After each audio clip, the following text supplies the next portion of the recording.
میرا نام مریم ہے۔ میری شادی کو 2 ماہ گزر چکے ہیں، مگر میں اپنی گونگی ساس سے بہت تنگ آ چکی ہوں، کیونکہ میری گونگی ساس نے میری زندگی اجیرن بنا رکھی ہے۔ میں برتن دھو کر رکھوں تو اٹھا کر پھینک دیتی ہے اور اشاروں سے کہتی ہے دوبارہ سے دھو کر لاؤ۔ میں ہانڈی بناتی ہوں تو کھاتے وقت منہ بنا بنا کر مجھے دکھاتی ہے، اور میرے شوہر سلیم کو اشاروں سے کہتی ہے کہ یہ تو کسی کام کی نہیں نکلی۔ میری گونگی ساس میرے ہر کام میں نقص نکالتی ہے۔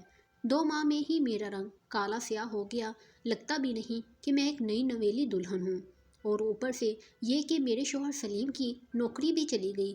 میرا تو دل چاہتا تھا کہ میں یہاں سے بھاگ جاؤں۔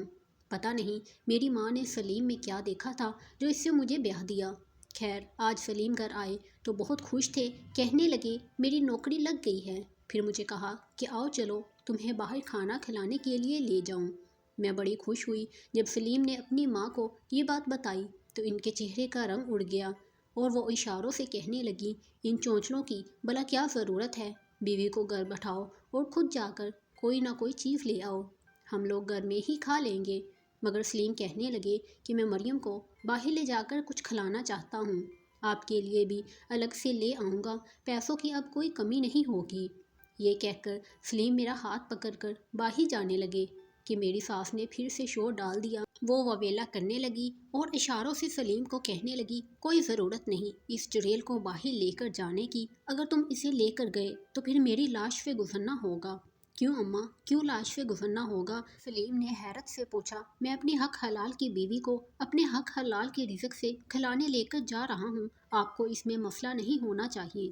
اگر میں اس کے ساتھ کوئی وقت گزارنا چاہتا ہوں تو یہ میرا حق ہے۔ اچانک سے میری ساس یہ سنتے ہی مجھ پر چلانے لگی اس کا کوئی قصور نہیں ہے، اس نے پہلے بھی بہت ظلم و ستم سہے ہیں، اب میں اسے قربانی کا بکرا نہیں بننے دوں گا، میں اسے زندگی کے رنگ دکھانا چاہتا ہوں، میں اسے یہاں پر کام کروانے کے لیے یا پھر ذلیل و رسوا کرنے کے لیے نہیں لایا۔ آپ خدارا امی اپنے دل سے یہ بات نکال دیں۔ سلیم نے اشاروں سے یہ بات اپنی ماں کو سمجھانی چاہی اور میرا ہاتھ پکڑ کر باہر لے جانے لگے۔ تبھی ساس نے میرا ہاتھ پکڑ کر مجھے اندر کھینچ لیا۔ سلیم بڑے ہی غصے میں گھر سے باہر چلے گئے، انہیں بہت برا لگا تھا۔ میں نے کبھی سوچا بھی نہیں تھا کہ میری ساس اس قدر جگرالو عورت ہو سکتی ہے، مگر میں خاموش رہی کیونکہ بولنے کا کوئی فائدہ نہیں تھا اور اشاروں میں مجھے بات کرنے کا طریقہ نہیں آتا تھا۔ مگر آج وہ خبر آئی جس نے مجھے دہلا کر رکھ دیا۔ سلیم غصے میں روڈ پر جا رہے تھے کہ ان کا ٹکراؤ کسی گاڑی سے ہو گیا، پھر ایک دم سے ہمارے گھر کا دروازہ کھلا۔ دروازے کے باہر چیخوں کا ایک سمندر تھا، جس میں سے مجھے صرف یہی آواز سننے کو ملی کہ سلیم اس دنیا سے چلے گئے ہیں۔ سلیم کے بارے میں کسی کو گمان تک بھی نہیں تھا کہ وہ اتنی کم عمری میں ہم سب کو چھوڑ کر چلے جائیں گے۔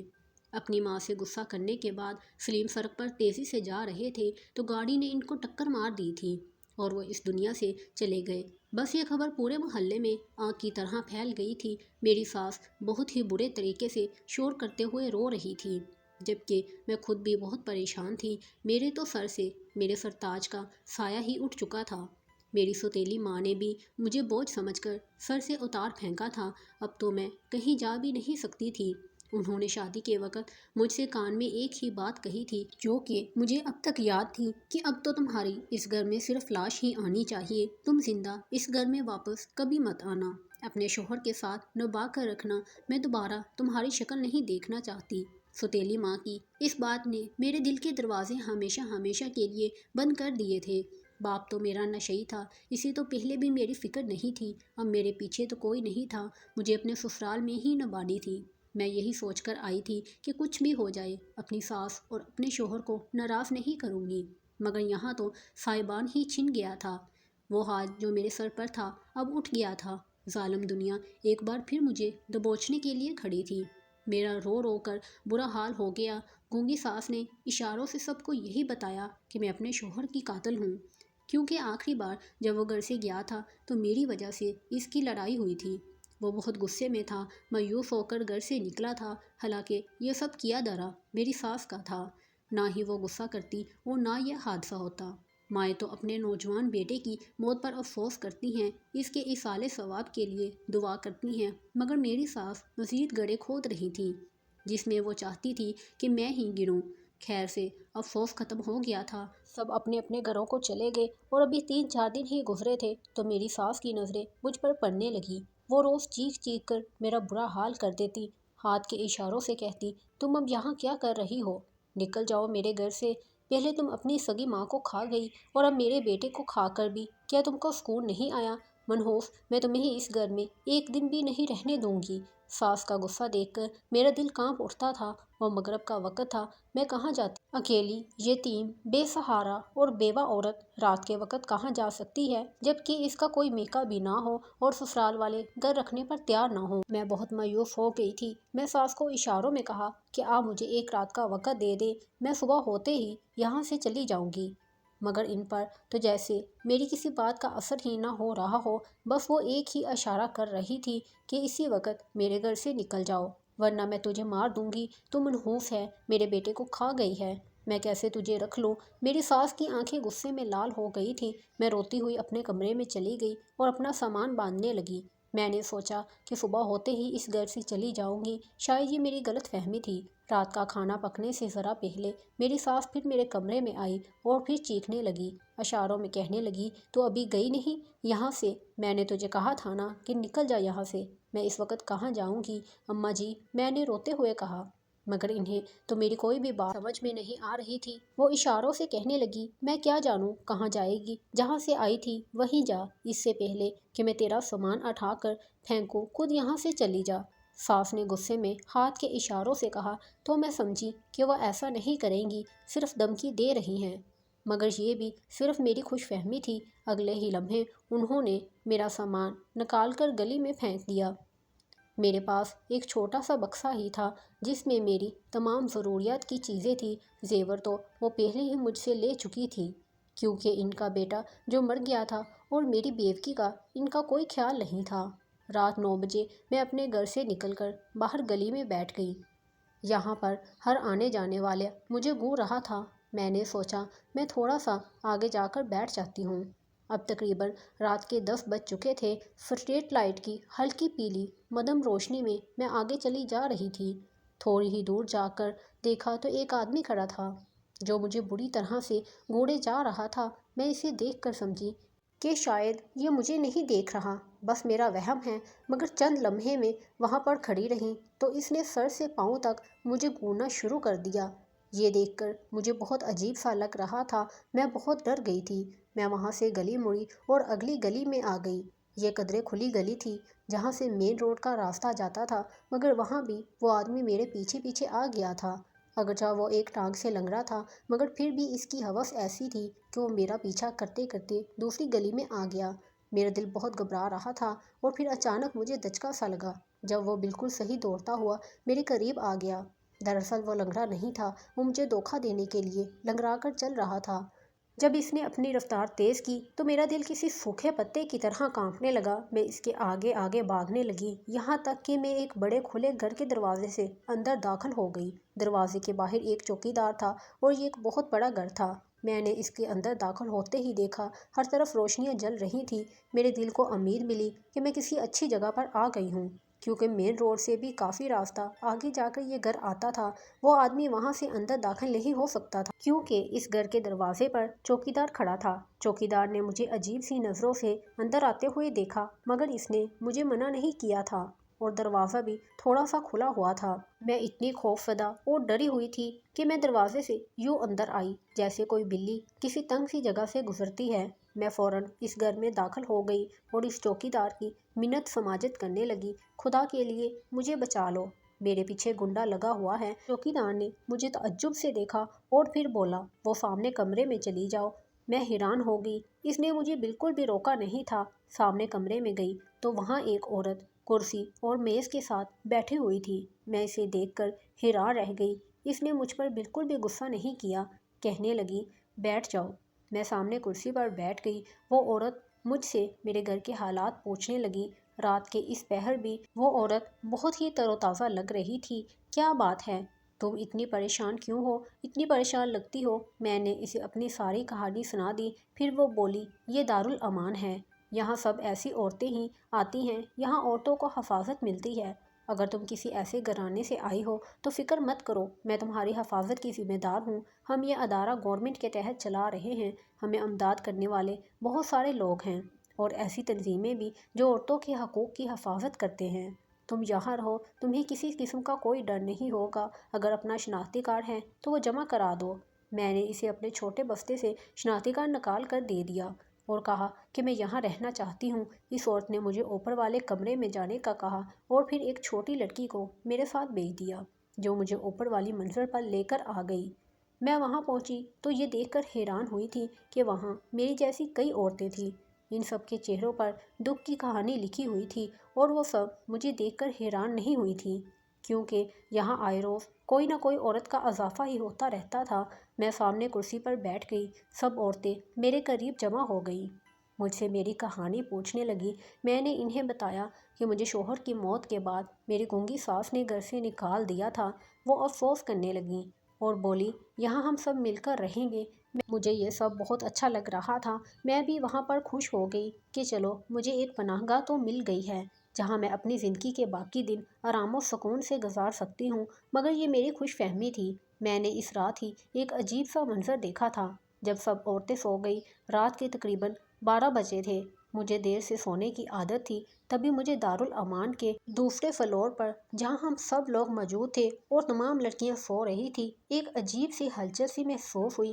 میں نے دیکھا کہ کسی کے قدم ہمارے کمرے کی طرف بڑھ رہے تھے۔ سب کو جیسے ہی سانپ سونگھ گیا، سب عورتیں خاموشی سے بیٹھی ہوئی تھیں، کچھ لیٹی ہوئی تھیں اور باقی سو رہی تھیں۔ کسی آدمی کے بھاری قدم ایک کمرے کی طرف بڑھ رہے تھے، پھر کمرے کا دروازہ کھلا، اندر سے کسی عورت کی چیخ سنائی دی اور وہ دروازہ بند ہو گیا۔ یہ منظر میرا دل دہلانے کو کافی تھا۔ میں سمجھی کہ شاید کوئی حادثہ ہو گیا ہے، ابھی تھوڑی دیر میں چوکیدار وغیرہ آ جائے گا، مگر ایسا کچھ بھی نہ ہوا۔ وقفے وقفے سے اس لڑکی کی چیخیں میرے کانوں تک پڑتی رہیں، میرا سکون حرام کرتی رہیں، مگر وہ سلسلہ رکا نہیں۔ کافی دیر تک جاگتی رہی اور پھر نہ جانے مجھے کب نیند آ گئی۔ صبح میری آنکھ کھلی تو سب عورتیں کسی نہ کسی کام میں مصروف تھیں۔ میں نے ان سے رات والے واقعے کے بارے میں پوچھا تو کوئی بھی مجھے بتانے کو تیار نہیں تھا۔ تبھی ایک کمزور سی لڑکی جو کونے میں بیٹھی ہوئی تھی، اس کے پاس ایک چھوٹا بچہ بھی تھا، وہ مجھے اپنی طرف بلانے لگی۔ اسے دیکھ کر میں حیران تھی کہ یہ مجھ سے کیوں بات کرنا چاہتی ہے۔ کافی دیر سے لگتا تھا کہ مجھے کچھ بتانا چاہ رہی ہو۔ میں اس کے قریب گئی تو پہلے اس نے اپنی دکھ بڑی داستان سنائی اور بتایا کہ جب میں اس دارالامان میں آئی تھی، میں سمجھی کہ یہ میرے لیے ایک محفوظ ٹھکانہ ہوگا۔ ایک رات وارڈن نے مجھے بتایا کہ آج تم الگ کمرے میں سو جانا، کیونکہ تمہارا کمرہ الگ کر دیا ہے، باقی عورتیں تمہاری شکایت کرتی ہیں۔ میں مان گئی اور میں اس رات الگ کمرے میں سو گئی۔ رات کا نہ جانے کون سا پہر تھا کہ میرے کمرے کا دروازہ بجنے لگا۔ دروازے پر کنڈی تو تھی نہیں۔ جیسے ہی میں نے کمرے کی روشنی آن کی تو دیکھا سامنے ایک خباثت بھری مسکراہٹ لیے ہوئے ایک آدمی کھڑا تھا۔ میرا دل جلا رہا تھا۔ اسے دیکھ کر میں حیران رہ گئی، کیونکہ یہ عورتوں کا دارالامان تھا، یہاں تو کوئی مرد نہیں آ سکتا تھا۔ آپ کون ہیں؟ میں نے حیرت سے پوچھا۔ میں وہی ہوں جس کے ساتھ تمہارا آج رات کا سودا کیا گیا ہے۔ آج کے لیے تم میری ہو۔ اس آدمی کی بات سنتے ہی میں بے ہوش ہوتے ہوتے بچی۔ یہ تم کیا کہہ رہے ہو؟ میں ایسی لڑکی نہیں ہوں۔ میں بہت زیادہ گھبرا گئی تھی۔ میں نے کہا اور اگر ایسا ہی ہوتا تو میں یہاں نہ ہوتی بلکہ کسی کوٹھے پر ہوتی۔ یہ کوٹھا ہی تو ہے، وہ اندر آتے ہوئے بولا۔ اس نے کمرے کا دروازہ بند کر دیا تو میرا دل لرزنے لگا۔ تمہاری وارڈن نے تو مجھے کہا ہے کہ تم اسی قسم کی عورت ہو، تمہیں ڈر نہیں لگتا اور تم خود بھی پیسہ کمانا چاہتی ہو۔ یہ کہہ کر اس نے 2-3 ہزار کے نوٹ نکالے اور مجھ پر پھینک دیے۔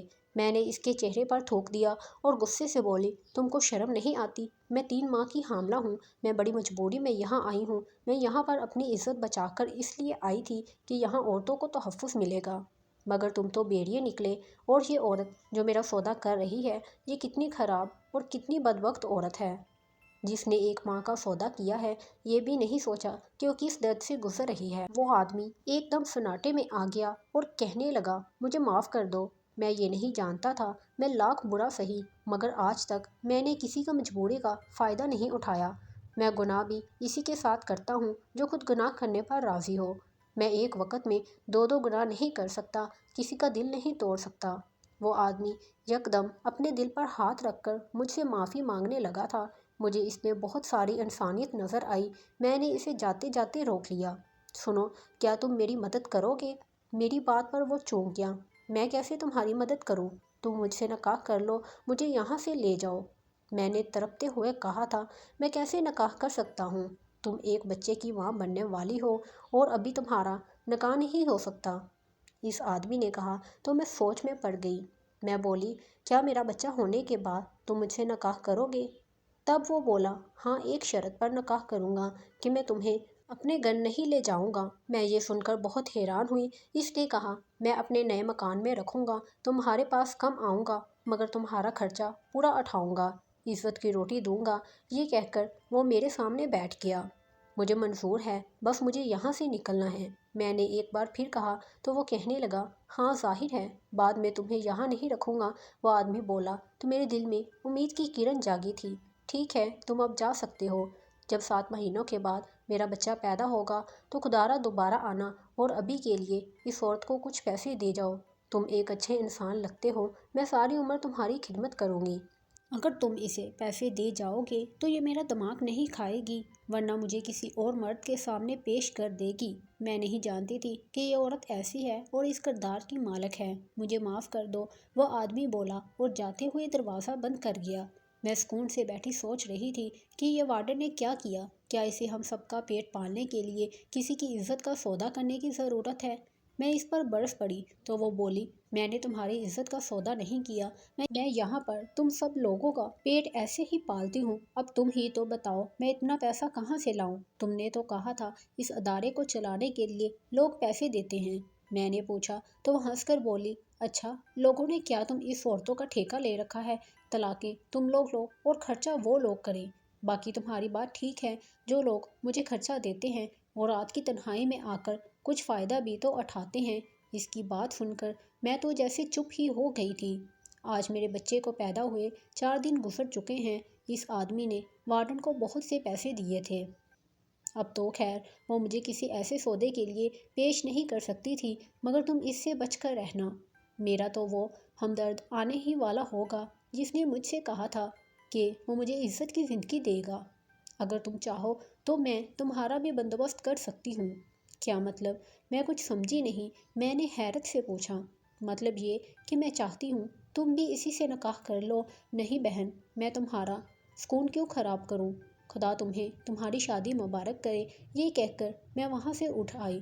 اب مجھے اپنا خطرہ تھا۔ میں جانتی تھی کہ وارڈن ہر نئی آنے والی لڑکی کے ساتھ ایسا ہی کرتی ہے۔ میں خاموش تھی، مگر میرے دل میں ایک ڈر سا تھا۔ میں جانتی تھی کہ میرے ساتھ بھی وہی ہوگا جو اس عورت کے ساتھ پہلے ہو چکا ہے، اس لیے میں خاموش بیٹھی منصوبہ بندی کر رہی تھی۔ مگر وہ دن کیسے گزرا پتہ ہی نہیں چلا۔ میں کچھ کر ہی نہیں پائی۔ پھر رات ہوتے ہی دارالامان کے مالکن میرے پاس آئی اور بولی، آج تم دوسرے کمرے میں چلو، سب تمہاری شکایتیں کرتے ہیں، ویسے بھی اس کمرے میں جگہ کم ہے۔ میں نے اسے کہا کہ کوئی بات نہیں، میں یہاں سو جاؤں گی۔ میری بات پر وہ چلانے لگی، میں کیا بکواس کر رہی ہوں کہ یہاں سے نکلو، دوسرے کمرے میں چلو۔ اس کی بات سن کر سب عورتیں مجھے حیرت سے دیکھنے لگیں۔ بولی کہ جاؤ یہاں سے، ہماری بھی بے عزتی مت کرواؤ۔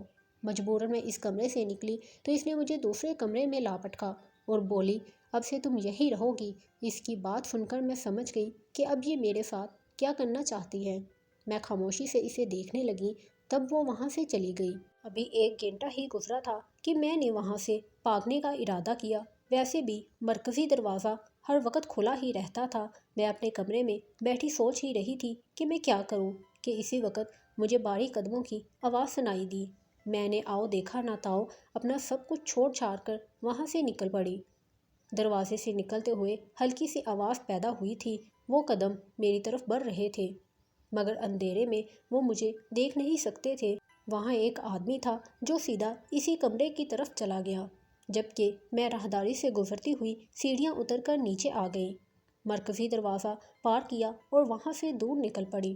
کافی دور آنے کے بعد میں نے پیچھے مڑ کر دیکھا تو کافی اندھیرا ہو چکا تھا۔ مجھے نہیں معلوم تھا کہ میں کہاں آ گئی ہوں۔ میں تو اپنی عزت بچا کر نکلی تھی، مگر آگے قبرستان تھا۔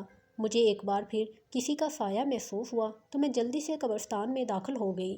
قبرستان میں گپ اندھیرا تھا۔ میرے پیچھے چلنے والا آدمی ظاہر ہے اچھی نیت سے نہیں آیا تھا۔ میں ڈر کے مارے کانپنے لگی، مگر قبرستان میں تو کوئی نہیں آتا، یہ سوچ کر میں قبرستان میں داخل ہو گئی تھی۔ ابھی 2 منٹ ہی گزرے تھے کہ کسی نے میرے کاندھے پر ہاتھ رکھا۔ میں نے پیچھے مڑ کر دیکھا تو میں اچھل پڑی۔ وہاں ایک کم عمر لڑکا کھڑا تھا، مجھ سے کہنے لگا، تم یہاں کیوں کھڑی ہو؟ باجی چلو میرے ساتھ، میرے گھر چلو، میں تمہیں اپنے گھر لے جاؤں گا، میرے امی ابو گھر میں تمہاری حفاظت کریں گے۔ وہ بچہ معصوم سا تھا، میں نے اس کی بات مان لی، اس کے ساتھ اس کے گھر چل پڑی۔ وہ صحیح بات کر رہا تھا، میں یہاں محفوظ نہیں تھی۔ 2-3 بار کسی آدمی کی آہٹ محسوس کر چکی تھی۔ سنا تھا کہ قبرستان میں نشئی لوگ بیٹھ کر نشہ کرتے ہیں، اسی وجہ سے میں اس لڑکے کے ساتھ اس کے گھر چل پڑی۔ گھر پہنچی تو وہاں بوڑھے میاں بیوی موجود تھے اور ان کا ایک کم عمر بیٹا تھا، شاید ان کی اولاد بڑھاپے میں ہوئی تھی۔ میں اس لڑکے کی بڑی بہن بن کر یہاں رہنے لگی۔ اپنی کہانی سنانے کے بعد اس کے بوڑھے والدین نے بھی مجھے اپنی بیٹی بنا لیا تھا۔ میں اپنے بھائی رضوان کا بہت خیال رکھتی ہوں، وہ بھی مجھے اپنی بڑی بہن مانتا ہے۔ آج اس بات کو 5 سال گزر چکے ہیں۔ رضوان کے والدین مجھے سگی اولاد کی طرح پیار کرتے ہیں اور میں بھی ان کا دل سے خیال رکھتی ہوں۔